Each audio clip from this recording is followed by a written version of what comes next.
A bunch of political party bosses in Florida just proved once again that they serve their donors rather than their voters.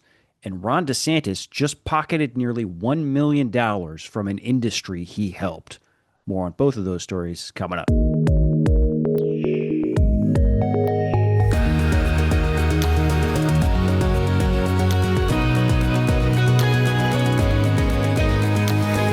Hello, and welcome to Seeking Rents, the podcast. I'm your host, Jason Garcia. I am the publisher of Seeking Rents, which is a newsletter in Florida about state politics, but with a particular focus on the ways that big businesses and other special interests influence public policy in this state. That name, Seeking Rents, comes from a term in economics called rent seeking. And rent seeking is what's happening when someone with lots of wealth and influence, like a big business or a billionaire, uses their wealth and influence to get laws changed in their favor in a way that allows them to capture even more wealth and influence for themselves, usually at the expense of someone else. So we have a budget deal in the Florida legislature. This show is airing on day 91 of the Florida legislature's 60-day legislative session, to give you a sense of just how far off the rails we've gone in this year's session. But legislative leaders announced late last week that they have struck a deal on the budget finally. Lawmakers are going back to Tallahassee. They're going back today. I think they're in tomorrow morning. They'll be there this week to essentially, do the rubber stamping and final negotiations on a state budget. I think the plan is to vote it out late next week. So we are finally bringing the session in for a landing. The remote possibility of a government shutdown probably off the table at this point. Not a lot of details are available yet, but I did want to just real quickly touch on one thing. In this budget announcement, the legislative leaders revealed and said that as part of this budget deal, they have agreed to just over $1.2 billion worth of tax breaks, tax cuts. But it turns out that at least 80%, at least $900 million of that are tax breaks exclusively for businesses. This all involves eliminating a tax that businesses pay when they lease property, a commercial lease property. The business lobbies long ago branded it the business rent tax. The vast majority of this tax package, these tax cuts, are going to be eliminating this commercial lease sales tax. That again is a tax that only businesses pay. This deal apparently includes something like $300 million worth of permanent consumer tax cuts, but that is obviously a fraction of what businesses are going to get. The net result here is, yet again, the Florida legislature is going to shift more of the tax burden in Florida off of businesses and onto everyday people. This is every year we end up in this same place. This is especially frustrating this session, I think, because the whole reason we ended it in this sort of like budget abyss, why we're on day 91 of a 60-day legislative session right now, is the Florida House had been pushing for a cut to the statewide sales tax, the 0.75 point cut to the statewide sales tax. Don't get me wrong, that was an incredibly problematic proposal in one sense because of just how deeply you end up cutting state revenue by doing that. But at least the focus was on a tax that consumers pay themselves, tax cut that would have saved people the most money rather than businesses. And yet here we are after a month of secret negotiations where nobody's involved. Lo and behold, that idea is off the table. We're going to give all the tax breaks to businesses instead. Every year. This is just the Florida legislature cares about nothing so much as making sure businesses pay as little as possible, even though that means consumers have to step in and everyday people have to step in and pay more. This Florida legislature. It seemed unique. It turns out it's the same circus, just a bunch of different clowns right now. We will have plenty more to say about this as we get details, because one of the things we're also going to find, by the way, is they're probably going to slip a bunch of special interest giveaways in there too, a bunch of little things. We wrote about what they were trying to pass during session, so we'll get to see some of those things at the last minute here. We'll have plenty more to say about the budget and this tax package as we get more details, but hey, it turns out it's just like any other year. It's a great year for businesses and screw everybody else. But I actually want to talk about what I think is the most interesting story in Florida politics the last couple of days, and that is the Republican Party of Florida has intervened in a lawsuit to defend a really controversial state law that is a new state law that is essentially designed to shut down the citizens' initiative, the citizens' constitutional amendment process. This is the process by which Florida voters can amend their own constitution by collecting petitions, getting a measure onto the ballot, and then approving it in a statewide referendum. We wrote and talked a lot about this legislation during the Senate. This was House Bill 1205, and it creates a whole thicket of regulatory obstacles and red tape, and then a bunch of potentially ruinous fines, and even like potential criminal investigations and criminal penalties for people that trip up over any of these, again, intentional obstacles. This bill is like breathtakingly far-reaching. To give you just a sense, and I'll throw a couple of stories into the show notes just if anyone wants to sort of refresh their mind about some of the details, but to give you a sense of how this bill is designed to play out in reality. It on one hand, it gives citizens groups far less time to turn in petitions. So basically, right now, once you if you get someone to sign a petition in favor of for a constitutional amendment you're hoping to get on the ballot, you have 30 days to turn that petition in once it's signed. This law will take that down to 10 days. So it's cutting the amount of time you have to turn petitions in by 2/3, right? But at the very same time, it is dramatically increasing the fines if you turn a petition in late. And when I say dramatically increasing, the maximum fine for turning a petition late is being increased by 50 times over.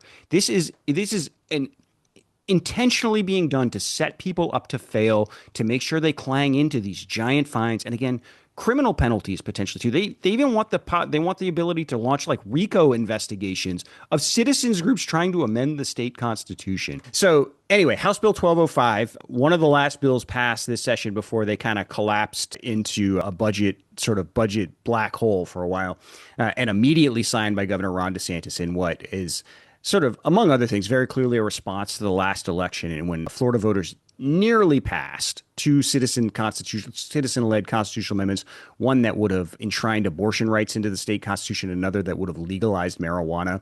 Both fell just short of the 60% requirement. You know, it's not a simple majority to pass a constitutional amendment in Florida. It takes 60% of the vote. But it's been clear since that election that Tallahassee leaders wanted to shut this process down as best as possible to make sure there's not another vote if they can stop it on either of these issues. So anyway, as I said, some groups have sued to have this law thrown out, declared unconstitutional on a host of grounds. So the lead plaintiff in this case is a group called Florida Decides Healthcare, which is currently working on is gathering petitions in support of a ballot measure that would expand Medicaid health insurance to more Floridians. So I think it's been a while since I checked, but I believe Florida is one of between 40 or something like 40 or 41 states around the country have expanded Medicaid under the Affordable Care Act now.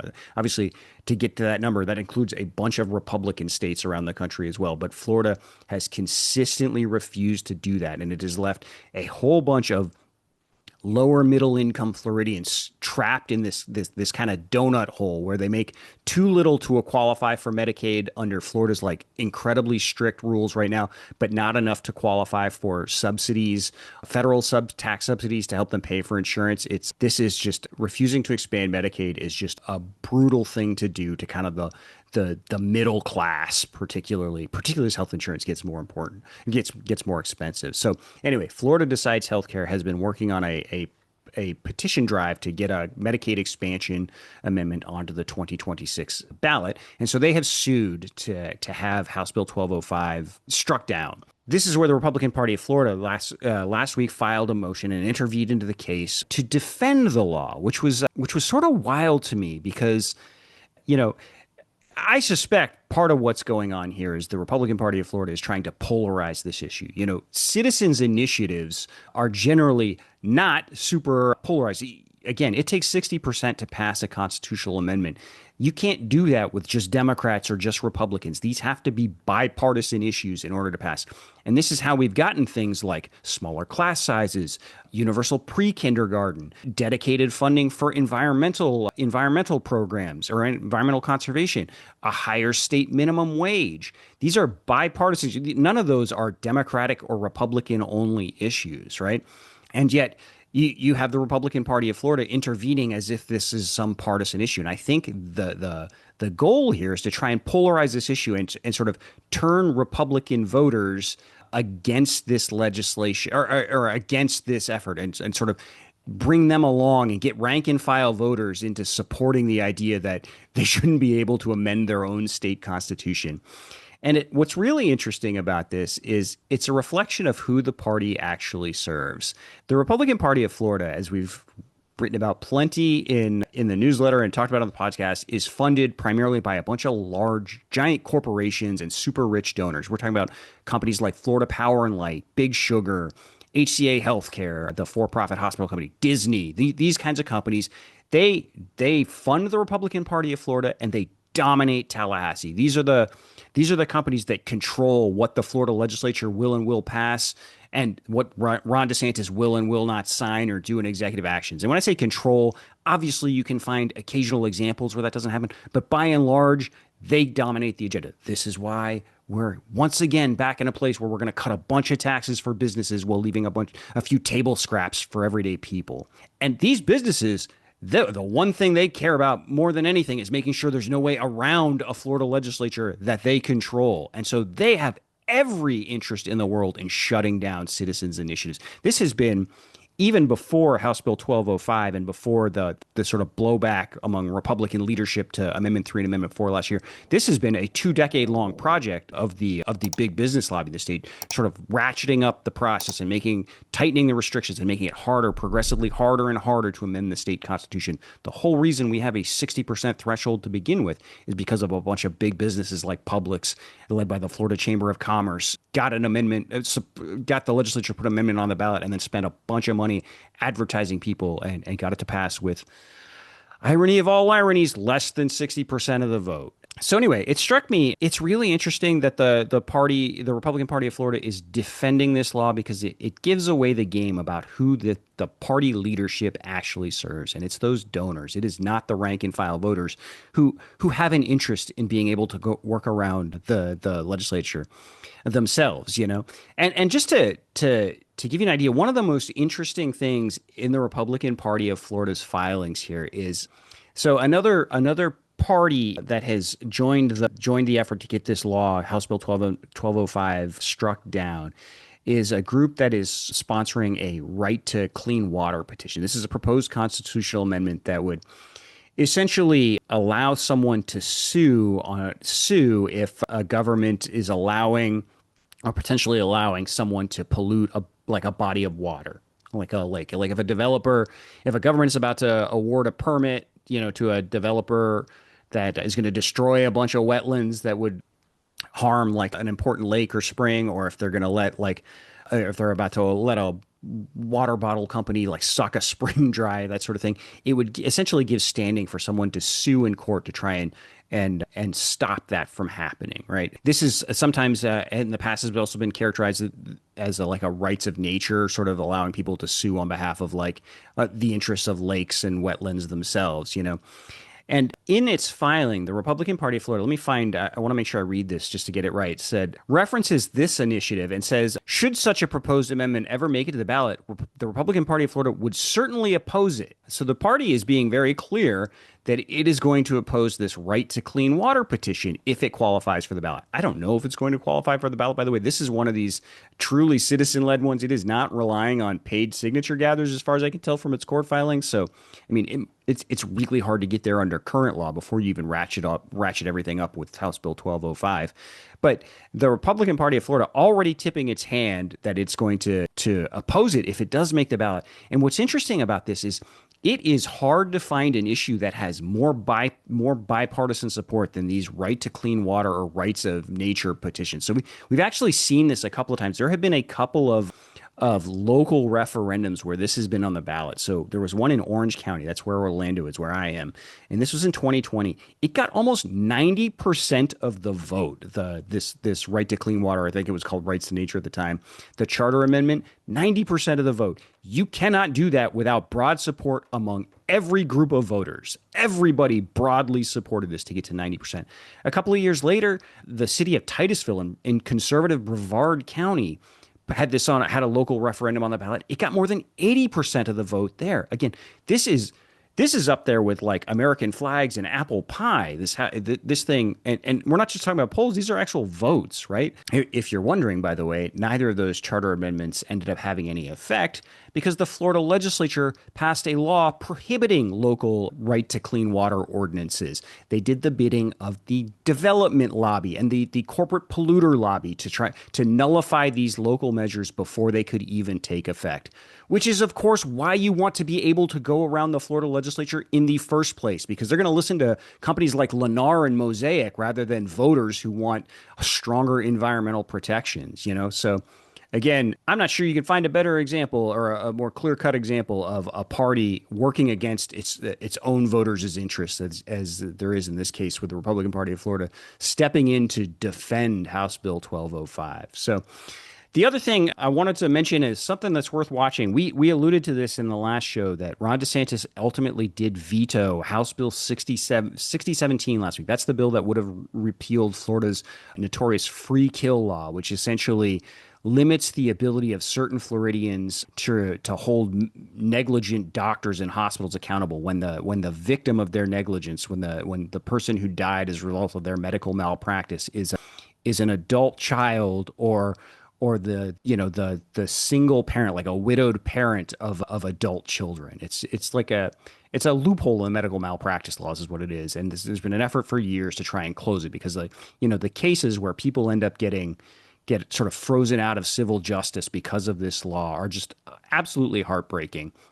And Ron DeSantis vetoed it, and he vetoed it because the big business lobby wanted him to. So both the Florida Chamber of Commerce and Associated Industries of Florida, the state's two biggest lobbying groups, business lobbying groups, and whose members, by the way, include insurance and healthcare giants like HCA and State Farm. Those were the companies that those insurance and healthcare companies were the ones that really opposed repeal. They want to keep the free kill law in place. They want to continue to engage in free kills, as it were.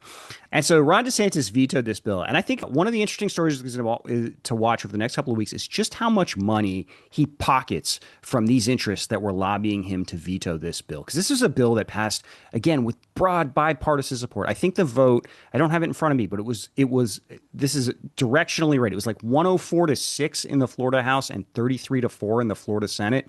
That bill flew through both chambers with bipartisan support in both parties, overwhelming support from both parties, and yet DeSantis vetoed it anyway because the big business lobby opposed it. And I was thinking about this because separately, we just had a story that posted on the newsletter yesterday looking at earlier this session, there was another issue that was briefly in play. The Florida House passed a bill. This is a gambling bill. So it's an issue known as decoupling. Essentially, this bill would have allowed the state's two main thoroughbred horse racing tracks, so Gulfstream Park in Hallandale Beach in South Florida and Tampa Bay Downs in Tampa. It would have allowed them to end live horse racing without losing their other gambling licenses for stuff like slot machines and poker rooms, that sort of thing. And so this was an issue that is fiercely opposed by the horse racing industry, which essentially believes that if these tracks don't have to run horse racing in order to have their other sort of more lucrative gambling operations, they're just going to cease racing altogether and just essentially become casinos. And so this was a bill that the Florida House of Representatives was pushing, and then midway through session, so this was like mid-April, Ron DeSantis, as things were really escalating in a sort of a war of words between he and particularly House Speaker Danny Perez, a Republican from Miami, Ron DeSantis made this surprise appearance at a thoroughbred horse auction in Ocala, where he essentially took sides in that debate and told like the horse racing industry that he was opposed to that legislation. It was interesting. He was sort of a little bit careful with what he said at the time, but the horse racing industry all took it to mean this bill was vetoed. It seemed pretty clear he was opposed to it. He said something like, the quote was something like, "You can count on me not to support something that's going to devastate an industry." That visit, that unexpected visit to this horse auction in Tallahassee was organized, it turns out, by this billionaire DeSantis supporter who's also a big racehorse owner. And a week after Ron DeSantis made that appearance and sort of essentially put his thumb on the scale in this decoupling debate, that billionaire racehorse owner gave Ron DeSantis $300,000. And that's not all. In the 2 weeks around this appearance, and again, when he inserted himself into that debate, and ultimately the bill failed to pass, partly because there was no path forward if the governor was going to veto it, Ron DeSantis pocketed nearly $1 million from horse racing interests. It has all the hallmarks of selling the prospect of a veto. It actually really calls to mind a situation last year when Ron DeSantis, this allegedly anti-drug governor, suddenly vetoed legislation that had come out of the legislature that would have imposed a bunch of strict regulations on sales of hemp products, high-inducing hemp products. He vetoed that and immediately started raising hundreds of thousands of dollars from hemp industry investors and businesses. And in that case, Jim DeFede, the sort of like a phenomenal TV reporter at CBS News Miami, ended up obtaining a bunch of leaked text messages that showed there seemed to be an explicit quid pro quo. He had hemp industry executives basically spelling out an agreement in which they agreed to raise $5 million for Ron DeSantis in exchange for this veto. So we got a governor here that sure seems to have a history of selling vetoes. And now that he's vetoed the free kill law, this is going to be another area to keep an eye on, just to see how much he cashes in on the fact that healthcare providers in Florida can now continue to engage in free kills. So, all right, I think we'll leave it there at that happy note. We will be back more frequently this week now that the session is sort of kicking back into gear for this final home stretch. We'll start to talk more and more about the budget. As always, if you can, click like or subscribe, help us sort of spread this content around. If you got any feedback, leave a comment or a review. Those are always really valuable to see and to hear. And if you haven't already, please think about signing up for a subscription. Easiest way to find us is at seekingrentsfl.com.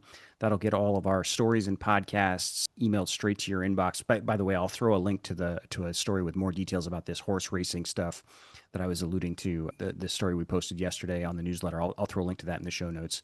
Subscriptions are free. None of our content is ever behind a paywall, but there is an option to voluntarily pay for a subscription if you can afford it. If you've got the means, please think about doing that. The money we get from those voluntary paid subscriptions are incredibly important to help us cover reporting expenses like the cost of public records requests, that sort of thing.